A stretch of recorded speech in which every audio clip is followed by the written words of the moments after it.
അസ്സലാമു അലൈക്കും. നല്ലൊരു റെസിപ്പി ആയിട്ടാണ് ഞാൻ വന്നിട്ടുള്ളത്. നല്ലൊരു അടിപൊളി ചപ്പാത്തിയും സോയാബീൻ കറിയുമാണ്. സിമ്പിളായിട്ട് ഉണ്ടാക്കാൻ പറ്റുന്നതാണ്. നോക്കാം. ഉള്ളി കട്ട് ചെയ്യാം, തക്കാളിയും കട്ട് ചെയ്ത് വെക്കുക.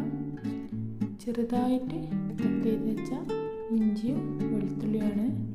പിന്നെ സോയാബീന് ചൂടുവെള്ളത്തിലിട്ടിട്ട് പൊങ്ങി വന്ന് റെഡിയായതാണിത്. ഇത് ഞാൻ കട്ട് ചെയ്തിട്ടാണ് ഞാൻ ഉപയോഗിക്കൽ. നിങ്ങളെ ഇഷ്ടമുള്ള കഴിക്കാം, പക്ഷേ ഞാൻ ഇങ്ങനെയാണ് ഉപയോഗിക്കൽ. മസാലയെല്ലാം പൊടിച്ച് വെക്കലുണ്ട്. പിന്നെ ഒരു പാത്രം എടുത്ത് വെച്ച് അതിലേക്ക് 2 ടേബിൾ സ്പൂൺ ഓയിൽ ഒഴിച്ച് കൊടുക്കണം. ഇതിൻ്റെ അളവും കാര്യമൊക്കെ ഞാൻ ഡിസ്ക്രിപ്ഷനിൽ കൊടുക്കാം. പിന്നെ ഇഞ്ചിയും വെളുത്തുള്ളിയും കട്ട് ചെയ്ത് ഇട്ട് കൊടുക്കാം.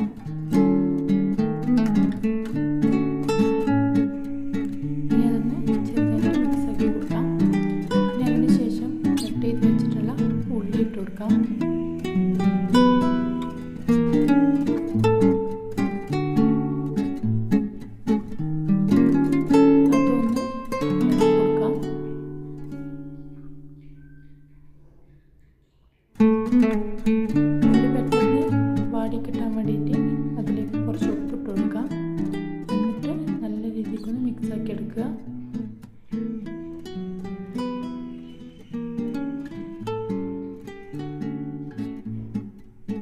പിന്നെ അതിലേക്ക് തക്കാളി ഇട്ട് കൊടുക്കാം.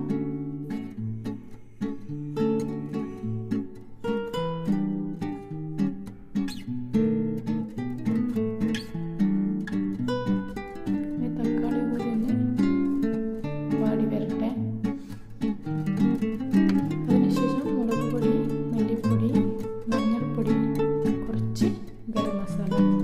പിന്നെ അധികം തരേണ്ട ആവശ്യമില്ല. പിന്നെ അതൊന്ന് നല്ല രീതിക്കൊന്ന് മിക്സാക്കി കൊടുക്കാം.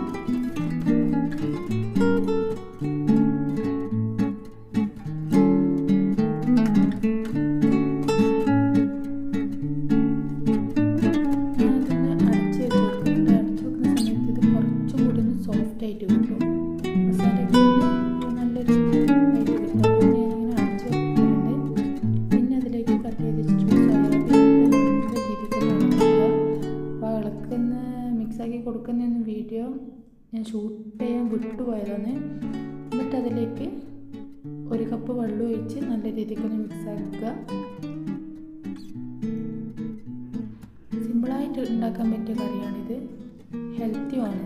സോയാബീൻ അറിയാലോ ഹെൽത്തി ആണെന്ന്. പിന്നെ അതൊന്ന് അടച്ചു വെച്ച് കൊടുക്കാം. ഇതാ വെള്ളമൊക്കെ കുറേ അധികം വറ്റിയിട്ടുണ്ട്. വെള്ളം വേണ്ടുന്നവർക്ക് കുറച്ചും കൂടി കൂടുതലായിട്ട് വെള്ളം ഒഴിച്ച് കൊടുത്താൽ നല്ലോണം ഗ്രേവി കിട്ടും. ചപ്പാത്തി ആയതുകൊണ്ട് അതിൻ്റെ കൂടെ ആയതുകൊണ്ട് തന്നെ കുറച്ച് തിക്കിലാക്കിയിട്ടാക്കുന്നത്.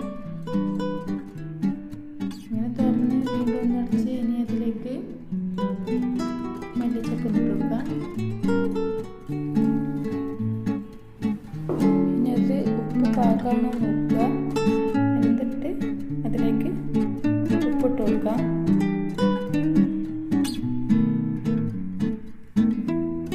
ഉപ്പിട്ട് കൊടുത്തതിന് ശേഷം നല്ല രീതിയിൽ ഇളക്കി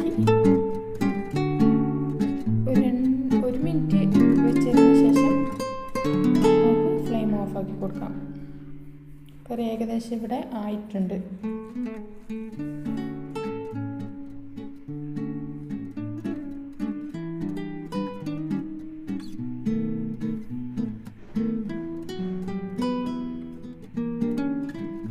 ഈ ഒരു തിക്നെസ്സിൽ ഈ ഒരു രീതിക്കാവുമ്പോൾ നമ്മൾ ഇളക്കി കൊടുത്തതിന് ശേഷം ഇതൊന്ന് ഓഫാക്കി കൊടുത്താൽ മതി.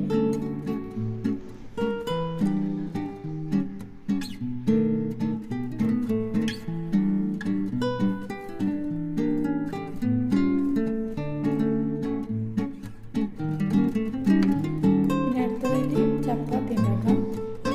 അത് ഗോതമ്പ് പൊടി ഇട്ട് അതിലേക്ക് കുറച്ച് ആവശ്യത്തിന് ഉപ്പും കുറച്ച് ഓയിലും കൂടി ഞാൻ ഒഴിച്ചു കൊടുക്കുന്നുണ്ട്.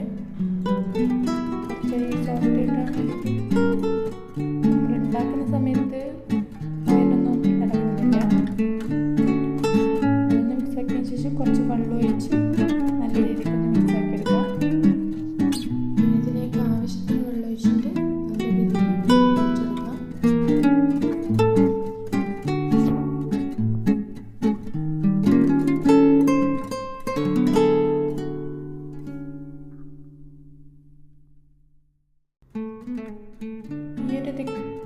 രൂപത്തിൽ കുഴച്ചാൽ മതി.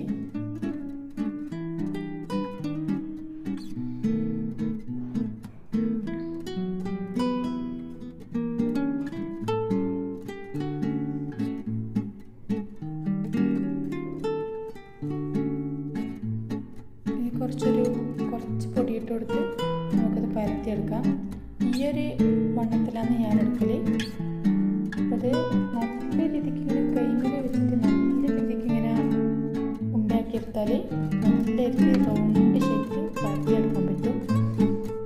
അത് എനിക്ക് അറിയോ ഇല്ലയെന്ന് അറിയില്ല, ഞാനിങ്ങനെ ചെയ്യൽ പൊതുവെ കറക്റ്റ് റൗണ്ടിൽ തന്നെ കിട്ടലുണ്ട്.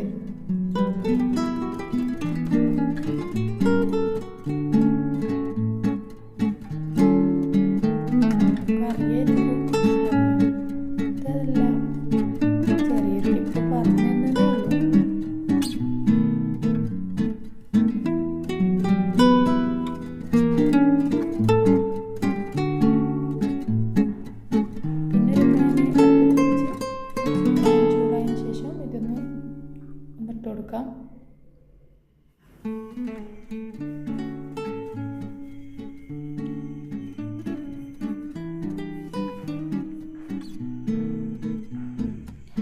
പൊതുവേ ഞാൻ പേനിൽ തന്നെ ചുട്ടില്ല, പക്ഷേ ഇങ്ങനെ പെട്ടെന്നായി കിട്ടാൻ വേണ്ടിയിട്ടാണ് ഗ്യാസിന് കാണിച്ചിട്ട് ചുട്ടെടുത്തത്.